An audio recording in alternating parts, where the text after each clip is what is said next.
Bitter criticism. I saw news in Russia today. Interesting, I guess, but the problem is, I guess, it's gonna be huge, huge.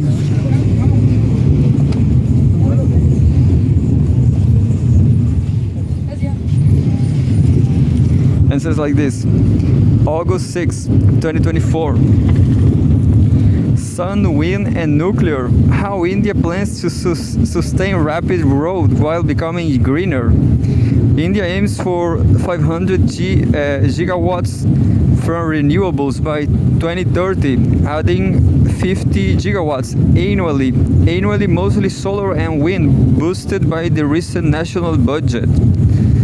Yeah, I thought it could be Timur Fomenko news, and I guess it's gonna be huge. So I'm not sure if it's interesting. India is interesting, and look, to support its rapid economic growth, India, the world's most populous country, which surpassed the UK as the fifth largest economy in 2023, and which aims to become third largest by 2030, requires energy. Speaking to Russia Today, Russian Today's Let's Talk, Bharat recently, India's Minister of Petroleum and Natural Gas, Hardeep Singh Puri, stressed that energy is vital for achieving Prime Minister Narendra Modi's goal of taking India a $25 trillion economy from the current $4 trillion by 2047. There's plenty of time. India has been ramping up energy consumption, mainly relying on oil. However, Puri noted, while fossil fuels will remain key for at least next 2 decades, the country is actively investing in increasing renewable energy generation, including solar, wind, biofuels, green hydrogen, and nuclear energy. Modi's third term in office will play a crucial role in transition to renewable energy. India aims to achieve 500 gigawatts installed capacity to renewable energy by 2030, but will need to increase capacity by 50 gigawatts annually. Not an easy task. So far, India's renewable energy installed capacity stands at 193 gigawatts, including hydropower, and around 140 gigawatts, excluding hydropower. The renewable energy landscape in India is diverse, comprising wind power 46.42 gigawatts, solar power 84.27 gigawatts, biomass 10.35 gigawatts, small hydrogen power 5 gigawatts, waste to energy 0.59 gigawatts, and large hydropower 46.92 gigawatts. The country aims to achieve 280 gigawatts of installed solar power capacity, 140 gigawatts of installed wind capacity, and 22 gigawatts of installed nuclear power, from around 6.78 gigawatts at present by 2030. India is also focusing on green hydrogen, aiming to produce 5 million tons by 2030. Recommendations by the Institute for Energy Economics and Financial Analysis (IEEFA) to the government in May 2024 state that an annual installation rate of around 50 gigawatts is imperative to achieving the 2030 target. Quote, to put this into perspective, in the 2023 to 2024 fiscal year, India added only a little over 18 gigawatt of renewable energy capacity. Investments into the renewable energy sector also marginally declined from $11.7 billion in FY, I don't know what's that, FY 2022, former year, I guess, in former year 2022-2023 to $11.4 billion in former year 2023-2024. Consequently, the country must accelerate its efforts, requiring more than 2.5 times the installation compared to the previous fiscal year. The IEEFA recommendations reads: the Ministry of New and Renewable Energy anticipates that most of renewable energy will come from solar and wind, and mandates tenders of 50 gigawatts every year until the 2028 financial year, adding that if successfully implemented, India will add another 250 gigawatts of renewable generation capacity by 2030, taking the country beyond 500 gigawatt target. Roadblocks.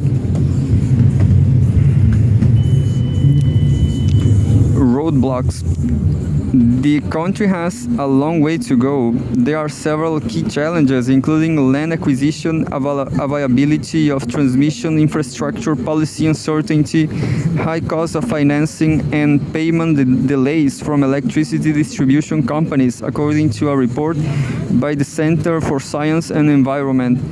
Ruchita Shah, an electric policy analyst at London-based energy consultancy Ember, talked to Russia Today about the land acquisition problem for the expansion of solar and wind energy projects. She said increasing project deployment and conflicting land usage are posing challenges to renewable energy (RE) capacity installation for wind powers, and the resource availability is restricted to 8 Indian states. Quote, RE projects have been facing delays in commissioning due to the unavailability of evacuation and transition infrastructure, Shah said. There is also a great deal of policy uncertainty, as some Indian states are yet to update their RE policies. Additionally, according to her, the government's move to impose import barriers, such as the approved list of models and manufacturers, has created indirect uncertainty in the sector. Incentives such as exemption on interstate transmission system charges are expiring soon, and there is a lack of long-term clarity, Shah told Russia Today. She added that payment delays from electricity distribution companies have been bottlenecked as they default in clearing their dues against electricity procured from renewable energy project developers. But there has been some improvement in the last few years. Vibhuti Garg, the South Asia Director at IEEFA, says it is necessary to reduce import duties, make an approved list of models and manufacturers, lower... Oh, I clicked in the wrong place.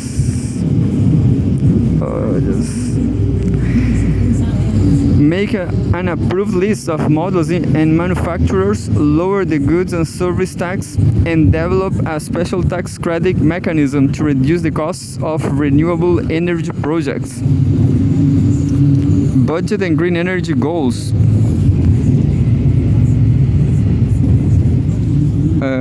Addressing some of the challenges outlined by experts, the government made several announcements regarding renewable energy expansion and climate resilience in its latest financial budget for 2024.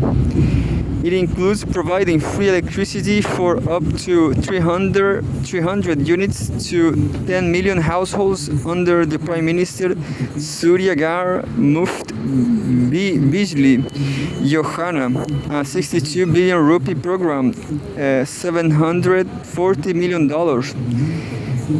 by installing rooftop solar plants to reduce the dependence on fossil fuels, as well as promoting pumped storage projects, a type of hydroelectric energy storage to manage the variable nature of renewable energy. Lauding the document, Garg said, "For the energy transition, policy continuity is welcome. Further, the government will develop a policy document on appropriate energy transition pathways that balances the imperatives of employment, growth, and environmental sustainability, enhancing the availability of capital through the development of a taxonomy for climate mitigation and adaptation is a welcome move." She added that the government has also recognized an important piece of the puzzle, the micro, small, and medium enterprises sector, by providing them with energy audits and financial support for deploying clean energy and energy efficiency measures. To support energy transition, the government proposed expanding the list of exempted capital goods for use in the manufacture of solar cells and panels in the country. More than solar and wind is a huge article. The government also announced plans to set up a critical mineral mission for domestic production, reclining of critical minerals, and overseas acquisition of critical minerals assets. It further said that 25 critical minerals such as lithium, copper, cobalt, and rare earth elements will be fully exempt from customs duties, with a reduction of the basic customs duty on 2 of them to promote their use in the production of batteries for EV vehicles. Critical minerals, quote, "Critical minerals are building blocks for energy transition and for other strategic sectors such as electronics, defense, and telecommunications."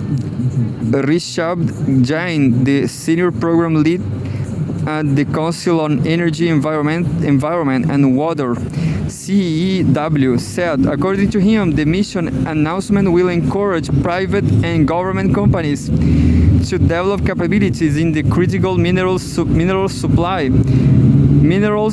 chain and build competitiveness in the medium to long term. Quote, indigenizing and overseas acquisition of mining and building domestic capabilities to process and recycle will reduce the supply chain for the domestic manufacturing ecosystem, especially for clean energy sector such as solar, wind, EV, and batteries. He added, "Well, I'm going to leave the. No, I'm going to. I'm almost finishing."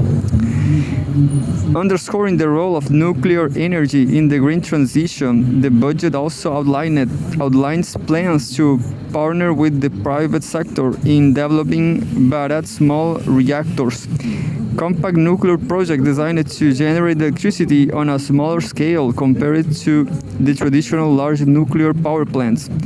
The latest budget also increases the budgetary allocation for the National Green Hydrogen Mission from 1 billion rupees, $12 million, to 6 billion rupees, which is $71.6 million.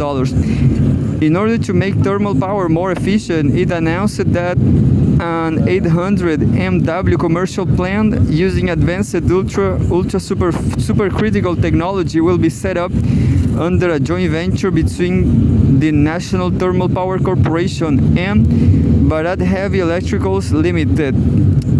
Nashwin Rodriguez, an electricity policy analyst at Ember, adds that while the budget is in line with the interim budget and talks about major investments in renewable energy for clean energy companies, there are still some loose ends. Quote, India now needs to find ways to reduce reliance on thermal power, and with battery costs expected to further fall sharply in the coming years, can plan to phase down this reliance, she said. Well, this article was written by Shushita Jha, an independent environmental journalist based in Bhopal, India. I guess India is so chaotic because it's supposedly is a democracy, but well, democracy is so bad for development in the global south. China only is making so much better because of communism, because of Chinese communism.